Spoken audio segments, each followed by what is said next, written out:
Ninjago minifigures reach all sorts of value in the long run. I'm Nick the Rake, and today I'll be showing you the most valuable Ninjago minifigure from each year, and this video was made in November of 2022, so if you're late to this video, this list can be very different because obviously the value of Lego minifigures is something that can constantly change. So if you're like very late to this video, let's say like 2024, then yeah, all of these can be just very different. So I will actually be dropping down a link so you can kinda see what changed over time and what didn't. Now let's get straight into it. The most valuable Ninjago minifigure from 2011 is currently Samukai, and I think that was actually always the case. This guy appeared in two different sets and has just some very unique molds. Actually, it's one big mold, and then he also has like the head, which is like a separate mold which kind of clips on the.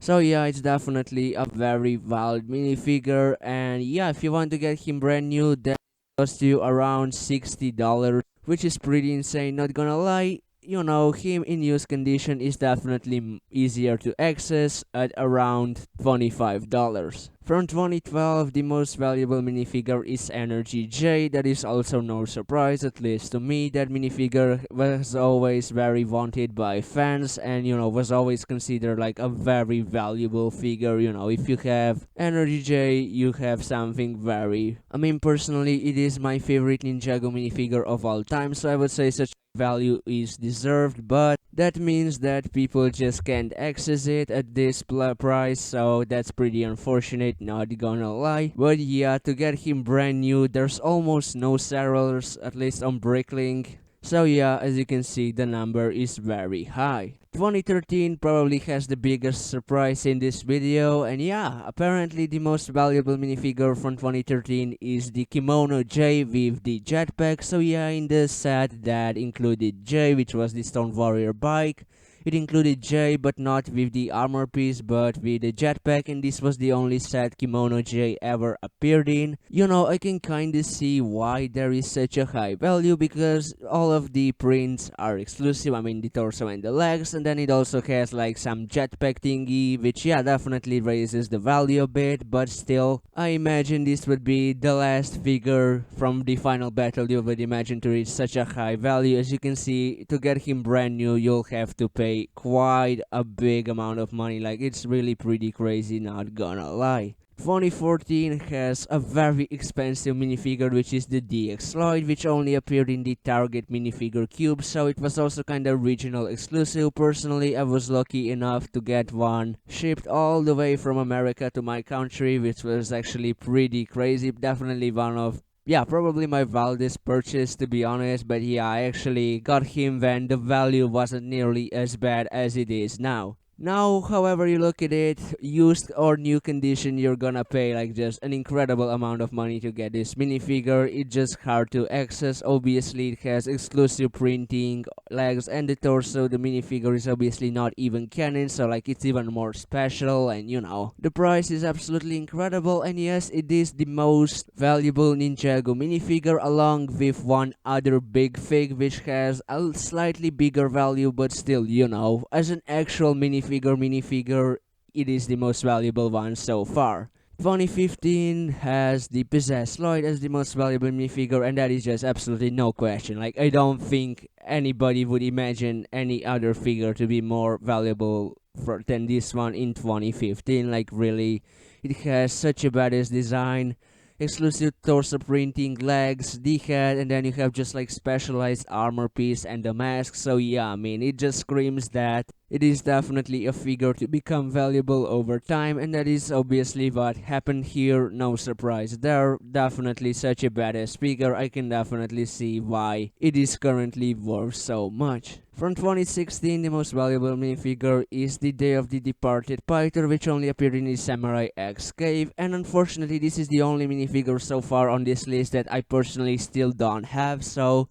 yeah, it's definitely painful to see such an expensive minifigure that I still kinda need to get, because obviously over time I plan to collect every Lego Ninjago figure, so yeah, there is definitely an obstacle there. But yeah, actually a quick tip, if you can manage it, I would definitely recommend to buy the expensive minifigures by parts, because it's actually gonna cost less. Like really, if you like order one part every 2 months from different sellers, obviously they're shipping as well, but like generally you're gonna definitely end up with a better value than just, basically buying a whole minifigure for such a high price.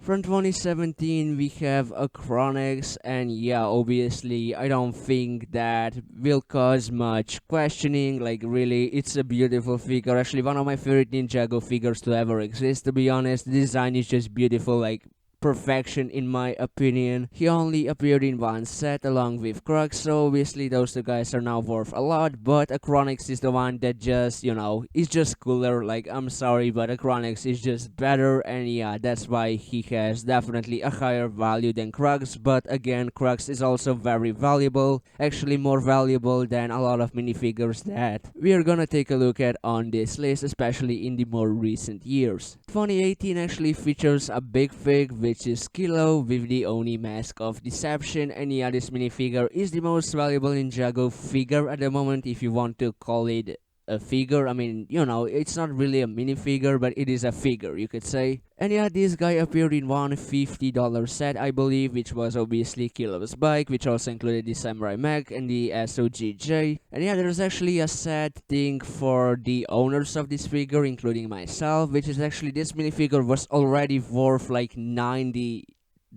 like if not even euros. So yeah, like roughly close to $100 of value for the new one. But yeah, as you can see, in like the last year the value has dropped. So yeah, that can also happen with the minifigures. It's usually not that common, but it can definitely happen, especially if the minifigure didn't come in such a rare quantity, like the ones from Bricktober packs, polybags and stuff. So I can see why. But yeah, currently it is still kinda in the lead as the most expensive Ninjago minifigure in basically any condition. From 2019, we have Akita, which is actually second minifigure on the list that I do not own. And yeah, this one appeared in the Castle of Ice Emperor, and yeah, it is worth a ton now. Actually, when it came out, it was already like $15 on Bricklink or something, and then I was like, yeah, it can wait. Like, the value will obviously drop as there will be more sellers over time. But no, actually, I think it actually stayed on a pretty consistent value of like $20 to $30 until like a year ago, but then it just like skyrocketed to what you see here, which is pretty unfortunate. The minifigure has a specialized cape, specialized, this head mold, like whatever you want to call it, and then you also have like the exclusive torso printing and legs, so I see why it's such value, but still, definitely a pain for the people who want to get this minifigure and don't have it yet. And yeah, 2020 actually doesn't have a very expensive minifigure, you could say. The most valuable minifigure from 2020 is the Unagami, actually just the regular version without the stand.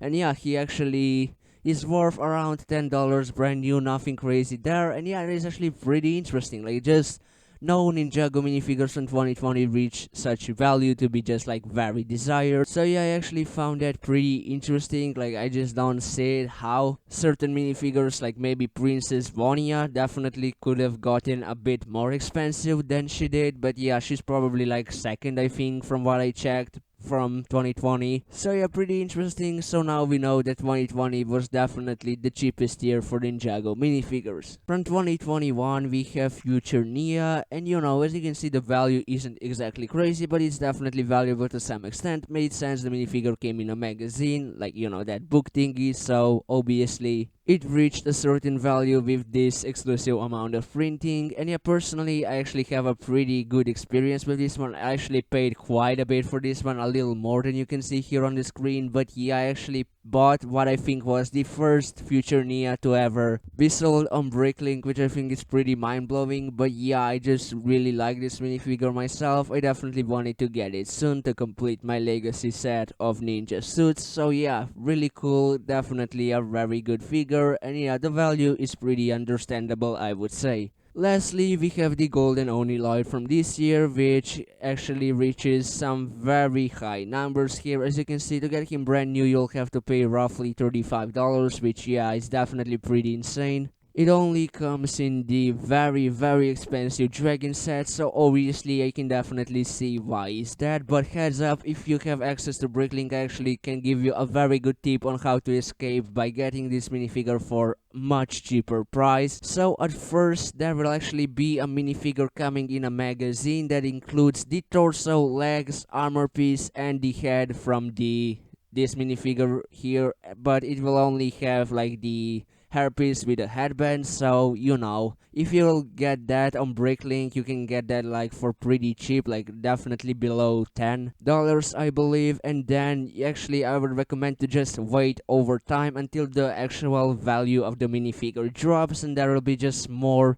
sellers that will also sell individual parts, and then you would just have to get the mask and the helmet because those two are the exclusive pieces, and that would actually leave you by getting this minifigure for a much cheaper price. So yeah, if you have access to Bricklink, I would definitely recommend doing that. I actually will be doing that most likely in the near future. Well, actually not near future, but like few months from now, you could say. So overall, this is gonna wrap up this video. Be sure to let me know your thoughts on this. What do you think about these numbers here? Are there any surprises? Do you own any of these figures? Personally, I'm missing 3 as I said, but next time as I update this, because obviously in a certain amount of time this will definitely change. Again, I'll put the link in the description so it will be easier to look at, you know, what the situation is over time. So yeah, just keep that in mind. If you enjoyed, I would highly appreciate a like. Don't forget to click that subscribe button. You can already have a great day. See you in the next video. Peace out. Bye.